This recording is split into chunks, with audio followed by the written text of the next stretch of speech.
Hello, everybody. Welcome back to Liverpool Latest. I'm your host, Matt.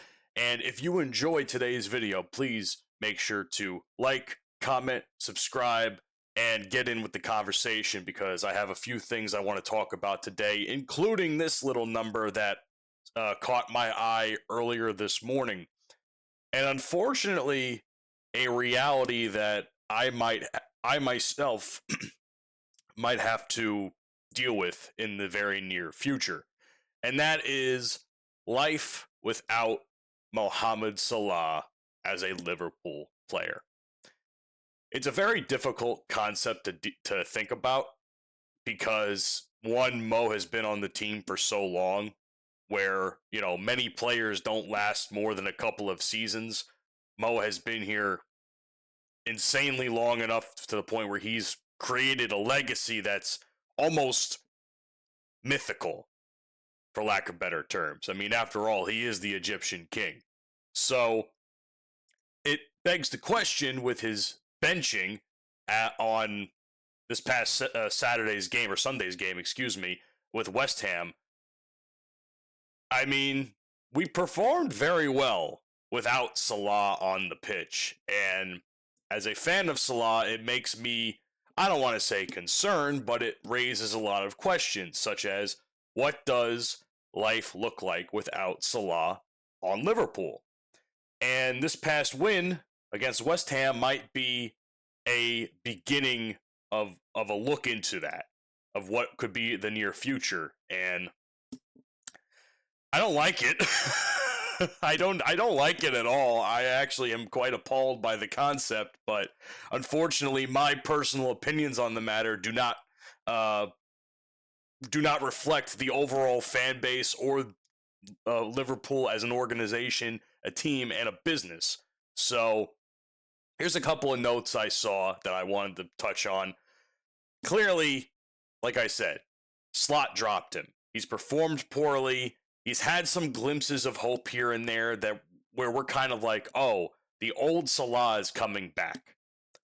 Unfortunately, those instances have been few and far between, and with the fact that he's constantly having to go back and forth to AFCON and Egypt and playing for them, it leaves us hanging for a little while. So this new look could potentially work for us in the very near future. And I, for one, was not opposed to the lineup that we were given on Sunday, the starting 11. I thought it was great.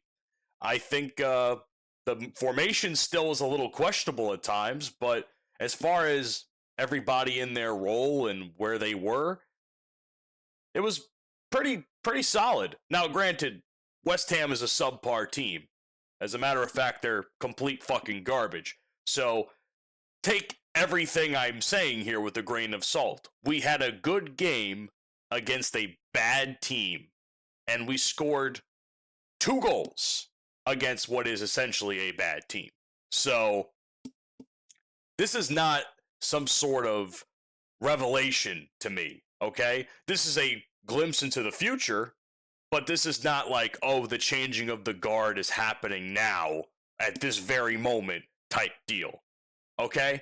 I don't believe that one bit. I still believe that at some point Liverpool relies on Salah to perform, but if he can't perform, at least we know we have backup options or that are starting to take shape. Now, I want to see how those backup options do against contenders like, I don't know, Chelsea, Tottenham, Arsenal, United, big name teams that we all know and actually, I don't want to say respect, but at least respect more as a competitor, okay? A win against West Ham, to me, is not necessarily the beginning of the end for Mohamed Salah. He just happened to get benched because, one, he's been poor anyway, so why waste him on the field to begin with where he can get injured and now all of our plans are screwed for the foreseeable future? I think it was a good move by Slot, and I think a lot of pundits, from what I've been reporting, are going to agree. I mean, Rooney's talked about it. Alan Shearer has also talked about it. I mentioned Salah can't complain about how he's performing because there's no contract on the line for him this year. So he's been quiet, and it's been concerning. And I think that lack of speaking has kind of caused this a little bit as well from a team morale perspective. So I, for one, hate that this might be a possibility, but at some point I'll have to accept it. I am just not willing to accept it right now. And that, call me a fanboy, call me a glazer, whatever you want, but I personally can't see Liverpool without Mohamed Salah. And when that day comes, I will be the saddest man on the face of the planet. Okay? That's all I have to say about that. Speaking of people that could potentially replace Salah, Alexander Isak had a pretty solid game. He had a goal and a couple of good chances. Granted, his form still looked a little bit off. And even he acknowledges that because he's quoted in saying that it took a long time coming for him to score his first goal in the Premier League with a Liverpool shirt. So I'm very, I respect his opinions here throughout the course of the interview that he was going on. Obviously, he even said it himself, and I've been preaching this, whether it's here or online or some other platform or conversations with my friends. One win, this is a direct quote from Isak, by the way, one win doesn't mean we're back. And of course, he's emphasizing staying humble, focused, and hardworking, and building momentum going into the next games, which I mentioned yesterday.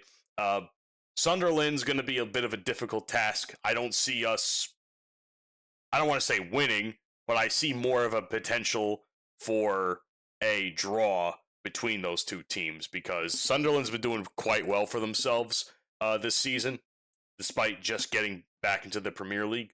So I'm not going to count anything with them. I'm not going to count my chickens before they hatch with them. Leeds, I'm a little bit more confident about. Leeds sucks, okay? Fuck Leeds, okay? I'm a little more confident in that. So, I mean, that's a 1-1 deal right there. One potential draw, possible loss, and one should be definite win on paper. That's just my opinion. But all in all, Isak's comments kind of remained calm and grounded and very team-oriented, which I think it should be. I hope this is a beginning of confidence for him because clearly, and I can see it in his face leading up to that goal, you could tell when he scored it was like a load off his mind because he's been looking for that for a long time. Like I said, it's been a long time coming, his words. And every time he was on the field, he just looked miserable. Any opportunity he had that he didn't get, it was, or like any off form he was showing, you can tell that it was frustrating him a little bit. I don't know about you guys, but that's what I saw, especially in this game. It wasn't until when he scored that goal and he finally celebrated where I was like, okay, I think he's starting to get his mojo back. I think it also comes to the fact that he's still getting off an injury that I don't think is completely healed.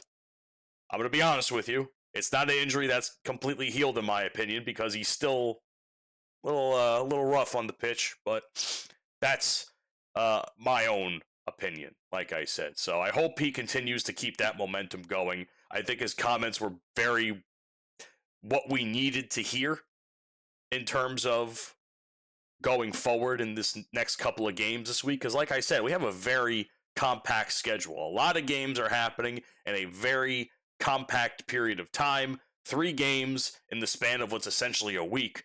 So, which is nothing necessarily new to us, but at the same time, I feel like there is a bit of a risk there that, which again, not only on the players, but it's also a risk for Slot because Lord knows if we lose both these games, that man is probably out of here by Christmas. So, if well before that, okay? Joe Gomez is another gentleman that had some post-match comments, and I have seen some of the clips online about it, and I gotta say, I don't know why it's taken Slot so long to put Gomez in the starting 11, especially considering we were having a lot of problems on the defensive end for a while there. I don't know what took him so long to just give him a start. Gomez is easily the longest tenured player on the team at this point. And he's easily probably the best fit for right back, if I'm being wholeheartedly honest with you. Like, I love Soboslai at right back, but Gomez to me is probably like the best pure right back option. So I think it for him starting meant a lot, and I can see that in his face, and I can see that in his voice, or I can hear that in his voice, I should say. Um, I don't know why it took so long. I genuinely don't know, and I think the fact that he was on and he had a great performance showed a lot of defensive solidarity with the team. You know, everybody was pretty much on point. I mean, Konate had a bit of a rough time. I noticed a few times, and that's just me hating because he's been a pain in my ass this season.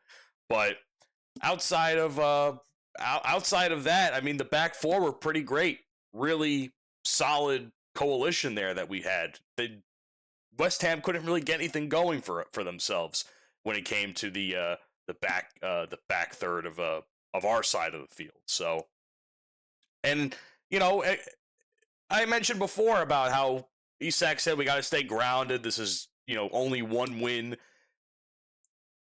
Gomez pointed something out too, that he stressed that the victory is important to build momentum and in a first step, a quote unquote bounce board for rebuilding that momentum. So I hope he's right, and I hope that this is the beginning of a lot more less conservative play, which we've been putting out on the field for the last couple of weeks here, probably month and a half, 2 months.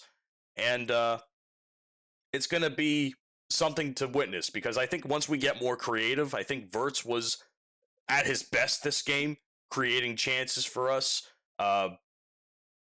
Strikers were actively trying to get the ball in the net, made West Ham work for that, for those, for sure. The keeper was basically, at some point, the only thing keeping West Ham in the game at some point. And obviously, for him, Gomez, I mean, he's called this stretch of losses that we've had, the toughest in his 10 years at the club, or some of the toughest. And that's saying something. I mean, like I said, Gomez is the longest tenured player on the team. He's been there, I think, since his younger days, much younger days. So he's kind of seen it all from a multiple of different levels. And the fact that he's saying that this is probably one of, if not the tougher moments of his time there, is certainly saying something. So all in all, Gomez is keeping a positive energy out there. I think his performance was a positive step in the right direction from a defensive standpoint. And I just hope he could continue. I hope Slot could continue to realize his potential for the team. And I hope that Gomez's optimism is something that the team can build off of. Because without optimism, we might as well be in relegation at this point. Because let's be honest, had we lost that game against West Ham, we'd be damn near relegation. So, thank God we won. For all intents and purposes, thank God. I do not thank God, though, for this particular piece of news I saw, as the transfer window is still ramping up. I've been reporting on things all last couple of months since I've started doing this project with FanArch. And obviously I talked about Konate and Madrid withdrawing their interest in him. But honestly, it might be hard now, because Madrid backed off Konate, and now they're eyeing someone else that we've been eyeing since the summer transfer window, and that's Mark Gahey. So, given that Gahey's a free agent in 2026, you can add Real Madrid as well as Atletico Madrid as far as Spanish teams. Barcelona as well. You can add in there as far as the Spanish teams that want to get Mark Gahey. Bayern Munich, Inter Milan. The list is just nonstop at this point. By the way, if I hadn't mentioned Atletico Madrid being the most recent team to put their names in the hat, so Madrid just can't keep. Madrid in general, regardless of the team, whether it's Real or Atletico, they just can't seem to get their fucking nose out of our business. And this is why I always stress the business side of soccer and football, because it's a rough business there, man. And we need Gahey. I don't care what anybody says. Gahey should be a top priority to pick up. I know Semenyo has been a big name that people have talked about, and I don't know why. I don't think we need another striker or striker-esque player. We certainly need a defender, and Gahey fits that role because we don't know if Konate is signing yet, or re-signing, I should say. And we also have problems at center back in the sense that, Big Verge, the captain, Van Dijk, he might be a little washed. He's getting up there in age. He's still a top player, but this season has shown some of his faults. And I think in addition to looking at Konate and figuring out what's going to happen there, we should also look at Verge and say to ourselves, man, Verge is getting up there in age. How much longer he's going to be able to play at this level? So, and you know what? I see reports, and I want to mention this because I don't know. Did we sell Kwanzaa, or is Kwanzaa on a loan? Because people keep mentioning Jarrell Kwanzaa in conversations in regards to our defense, and I thought we actually sold him. Like, he's no longer a part of the team. Maybe I was misread or something, but people keep talking about Kwanzaa, and I'm not gonna lie. Like, I like Kwanzaa. He's all right, but I don't think he's the answer. I hope him being on another team, and I guess if he's on a loan coming back to us, I'm hoping that learning from a different team is going to help his skill set, because frankly, when I saw him play for us those 2 seasons, I wasn't all that, impressed for the most part. So, missing out on Gahey, in my opinion, is a blow of unimaginable circumstances. Okay? So, that's all I have to say about that. So, Liverpool, get your heads out of your ass, sign Mark Gahey before anybody else does, because God forbid we need any of the Madrid teams picking him up. They already stole Trent, so we'll just have to see what happens. Thank you guys for watching another episode of Liverpool Latest. Please, again, like, subscribe, comment, all the whole 9 yards down below, and I will see you guys on tomorrow's upload. And I've seen some things that are brewing online. Hopefully I'll have some big stories to talk to you guys about tomorrow. So thank you for your support, and do take care. Oh, and remember, words are hard. You'll never walk alone.